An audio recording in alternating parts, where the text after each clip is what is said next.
Welcome, everyone, and thank you for joining us today. This is the last appointment of our series of talk about urbanism for all, organized by Cittàperta.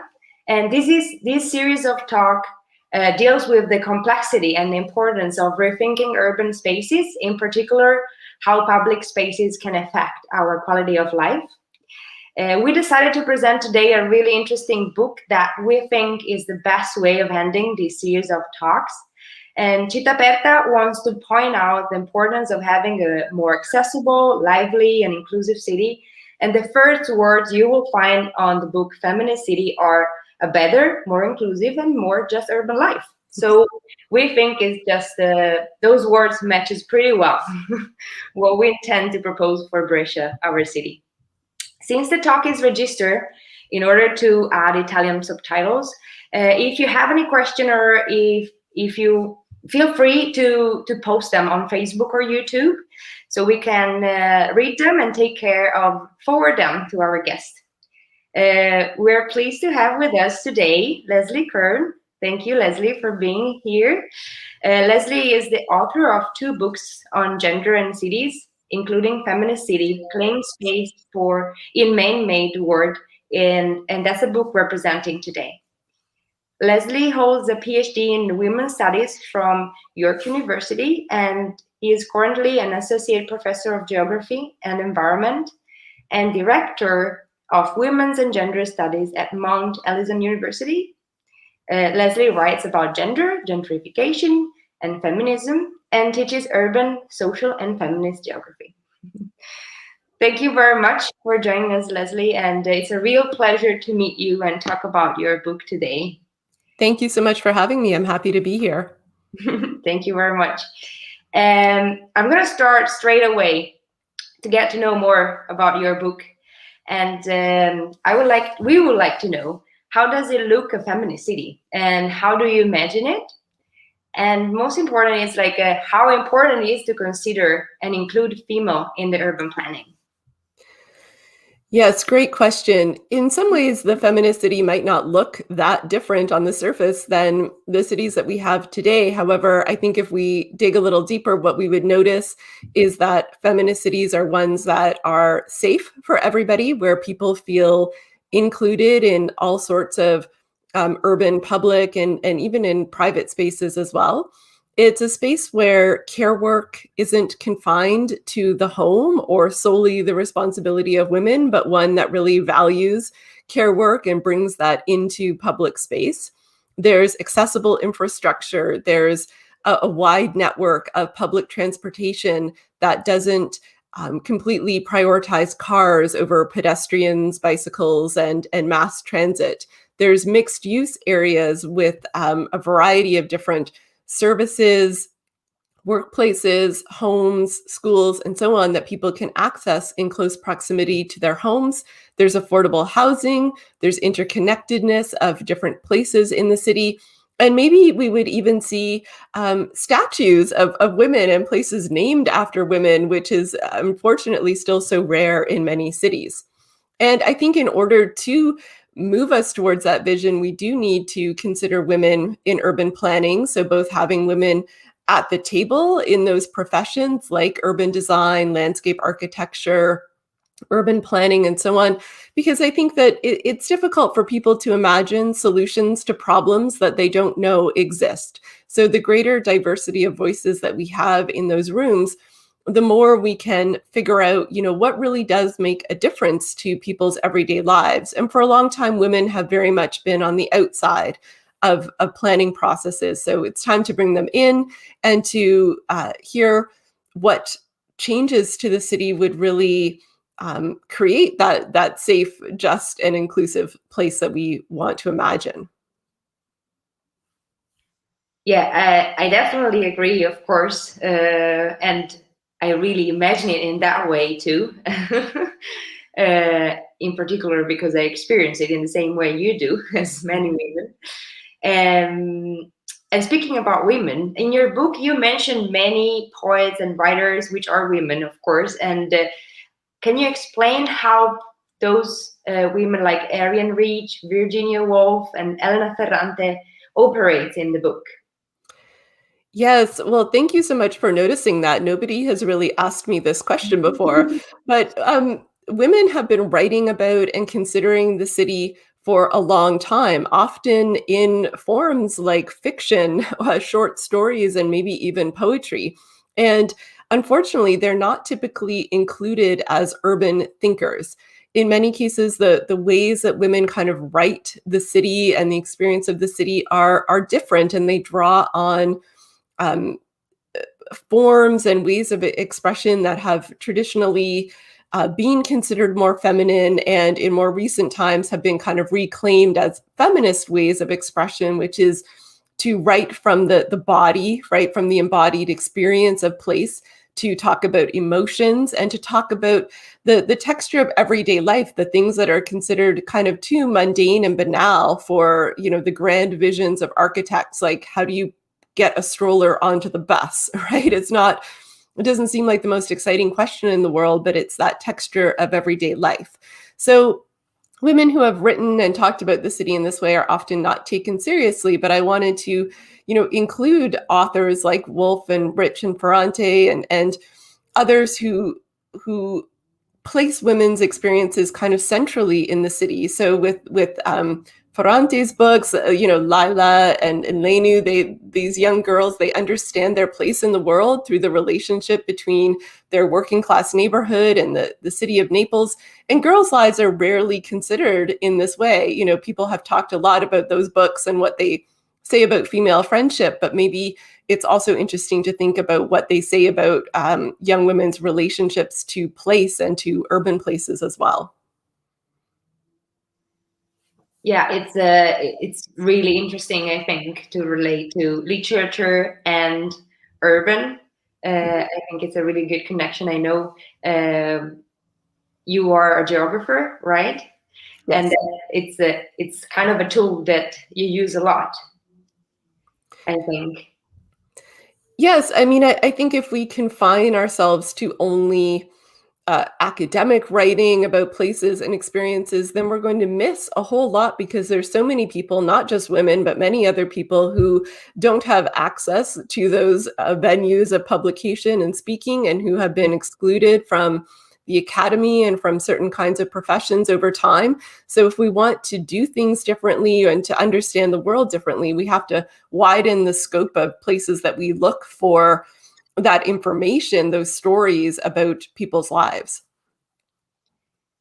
Yeah, which brings me to the concept of multidisciplinarity, right? Like the fact that city is not just needs to have different perspectives to understand it like in a more holistic way. So that's why I think it's really fascinating the role of a geographer in terms of urban design and urban planning, because it has these humanistic approach, which I think it's really really important. To going back to the book, you describe a feminist city like a city that is not only accessible to everyone, but also like a safer city and a city that everyone can trust, right? How can we make that happen? I know it's not an easy question, of course, and safety it is an issue for many cities. And how do we measure the feeling of safety and trust in a city? And more important, like how much is it connected to the feeling of freedom in particular from the female perspective? Yes, well, you're certainly right. It's a complicated question, and I think often the solutions that we've come up with around questions of safety have been very top down. They've involved more police, for example, or more surveillance systems, or kind of hardening the urban environment to make it seem secure from attack of various kinds.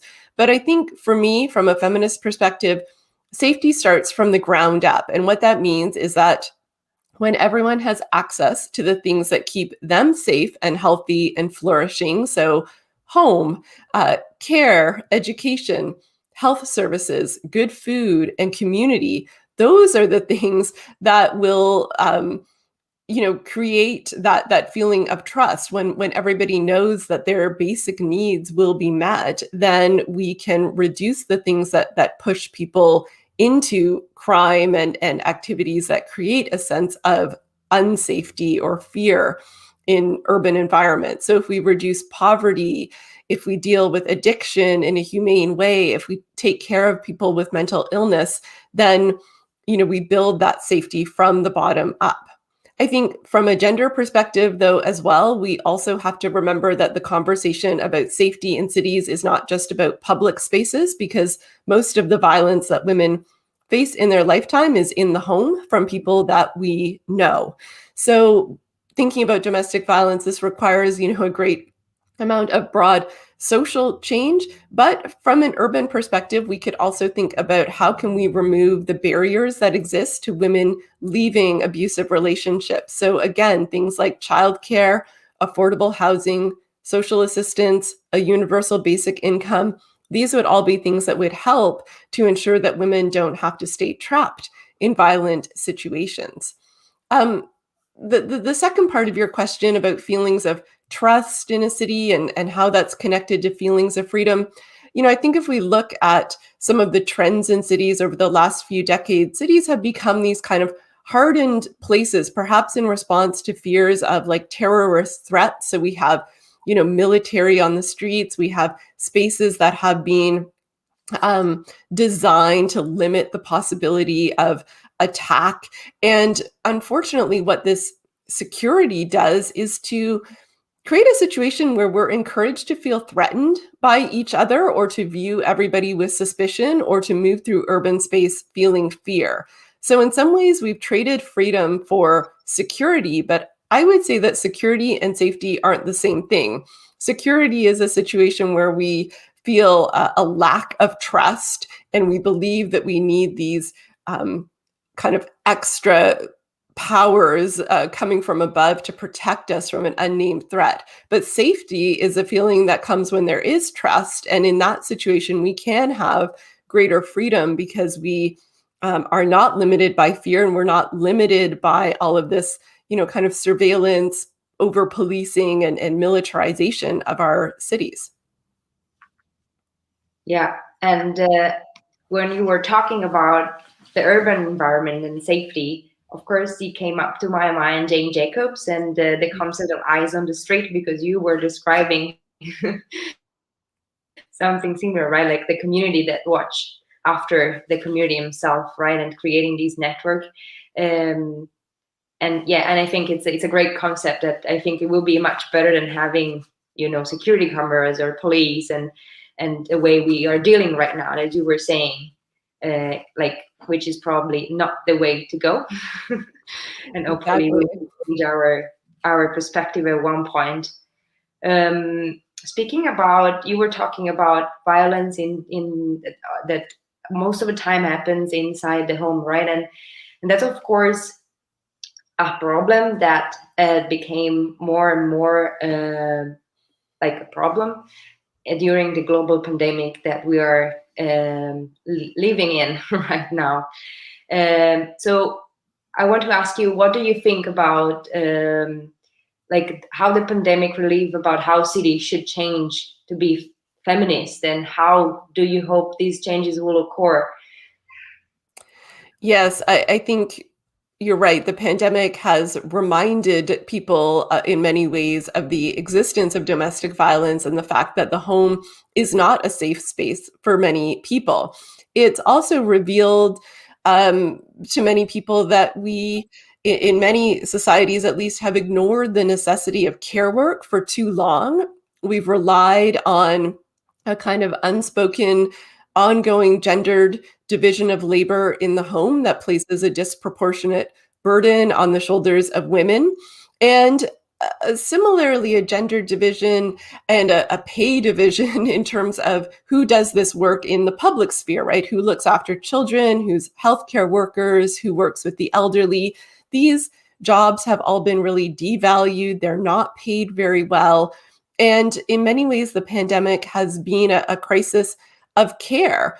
So we have started to recognize, or at least more people have recognized, that without a robust safety net that is built around care, then everything else crumbles. So I really think cities could use this moment to think about how we build care into infrastructure. And it's interesting, in the United States, Joe Biden's new infrastructure plan talks about care and things like childcare as infrastructure, which is very rare and created a lot of pushback. People say, no, no, infrastructure is roads and buildings and bridges. It's not childcare, it's not healthcare, it's not, support for working women. But I think this is a moment where, we're expanding that conversation to say that all of those other things don't matter. The economy doesn't matter, or it can't function without all of that care work happens. So I want to, encourage cities to say, well, when you put care work first as the priority in urban design and planning, what might change? I think a lot of things would change for the better. Yeah, it's definitely like let's say an opportunity Yeah. to make things under different perspectives. And yeah, I actually found like speaking about care and speaking about childs and childcare in particular, I found the chapter City of Mom and also the chapter City of Friends deeply impactful because you share your experience of being a mother in the city, and you describe the importance of a female friendship. And of course, I found myself in a lot of the situation you described, right? With me or my friends. And that's, I think, why your book is so impactful as well, right? Because when you read it, you think, oh yeah, I've been there. I know what she's talking about. And so what's the important, I would like to know and to explain to everyone, like, what's the importance of a collectivity and friendship in the feminist city? Mm. Well, friendship is a way that women come to know and define themselves and create identities for themselves outside of heterosexual relationships or the patriarchal family, but we tend to look down on relationships like friendship as somehow lesser than romance or as something that we leave behind in childhood. And I want to push back against that, both because I think it's very limiting to imagine that women only become their true selves through marriage and motherhood. But from an urban perspective, I think if we imagine centering friendship as well as other sorts of relationships, we can start to decenter the traditional nuclear family, which is problematic in so many ways. We've already talked about domestic violence. We've mentioned how the home and the traditional family are sites of the exploitation of women's labor in the home. So if we push back against that, we can push back maybe against the form of the single family home, which is the predominant form of housing nowadays in most cities. But it's hasn't always been that way, and it doesn't have to be that way into the future. So what other forms of housing can we imagine? Different housing arrangements that include more communal spaces for care work, cooking, socializing, and so on. Homes that are intergenerational, homes that are built to support a wide variety of family types that might not look like mother, father, two children. And I think,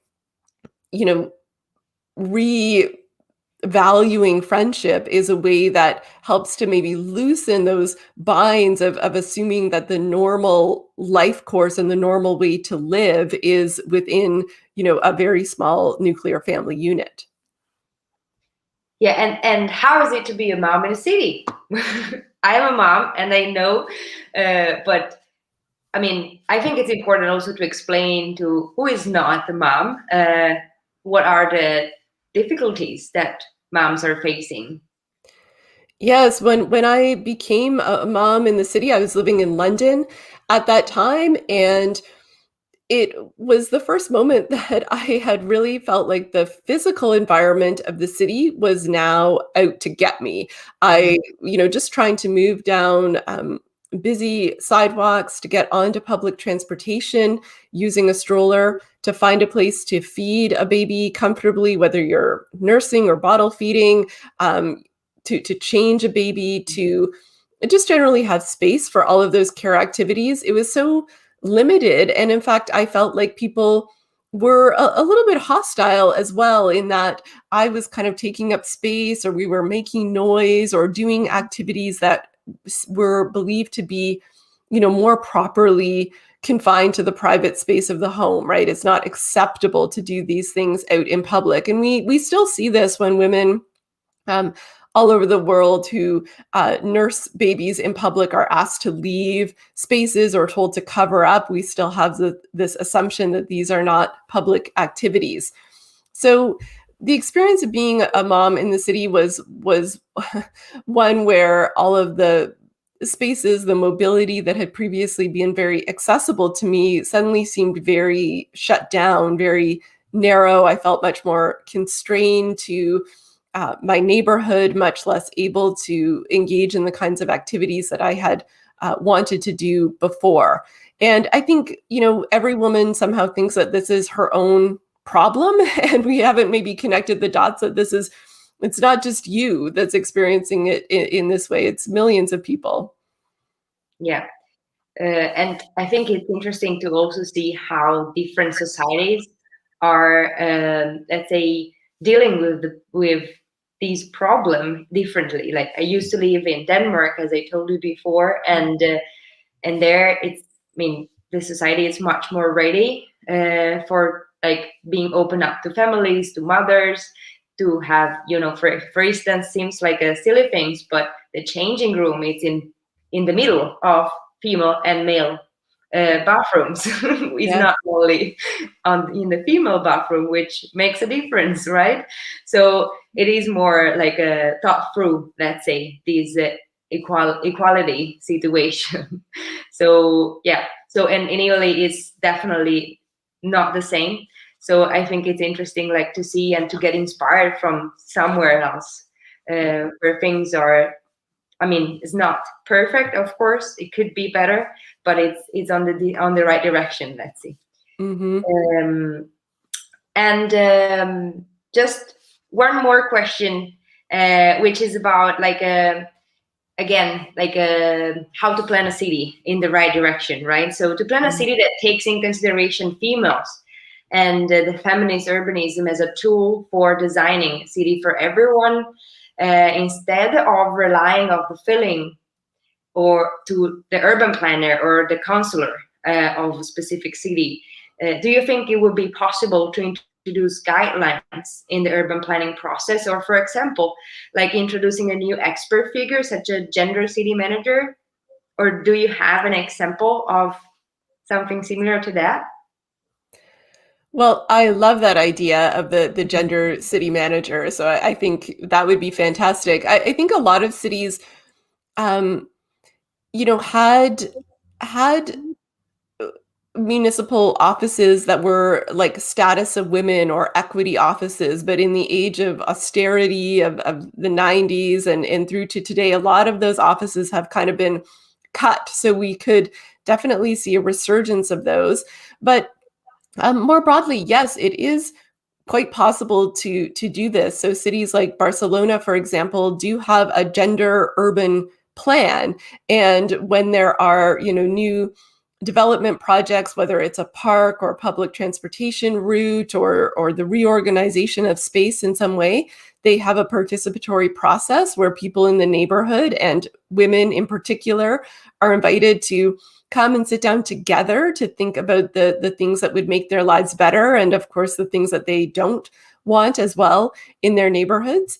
We know that gender mainstreaming as a principle is used in several European cities, where all the decisions that are made about, budgets, policies, practices, everything from where a new school or housing development is going to, which streets you plow the snow from first, can be run through a gender lens to ask, will this create more gender equity or less? So it is already being done in many places. And I think there are guidelines out there that other cities could pick up from and draw on in order to make this a more formal part of the planning process.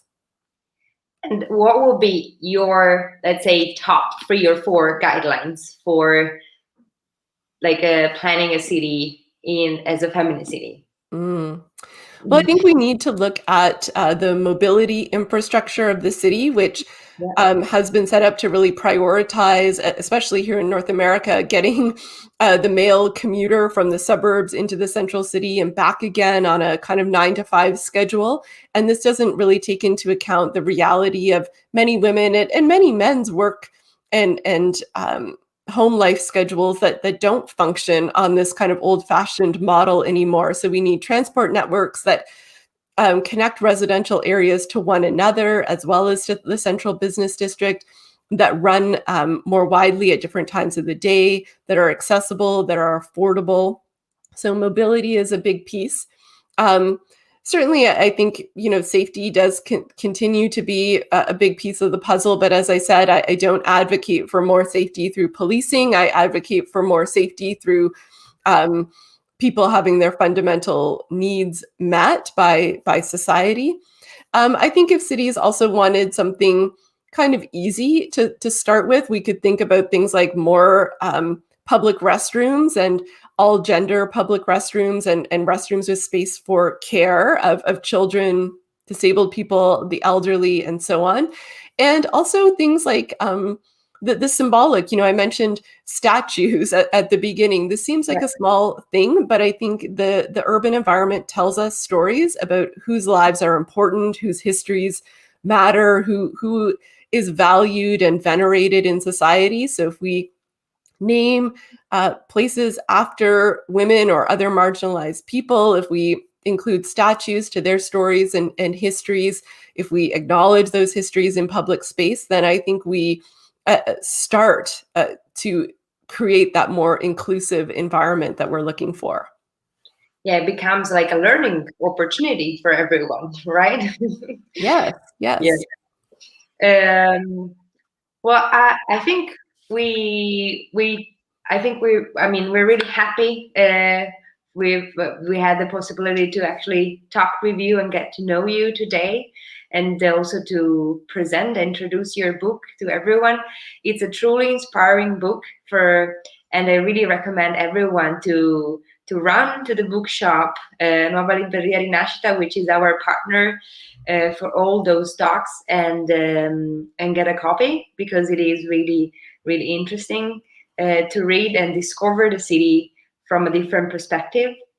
And we're really, really happy that we talked with you today and we heard from you about this book, which is really, really great. So thank you so much, and we will let you know if we have any question that you can answer. So maybe we will actually talk more about the book soon. And we wish you a great day. Thank you so much. It's been great to have this conversation with you today. Thank you. And we will be happy to have you in Italy anytime. Let us know. And I will. I would love to visit. We can show you our city, Brescia, which is a really splendid city. Oh, thank you. Have a nice day. Great. Thank you so much. Thank you, Leslie. Bye. Take care. Bye. Bye.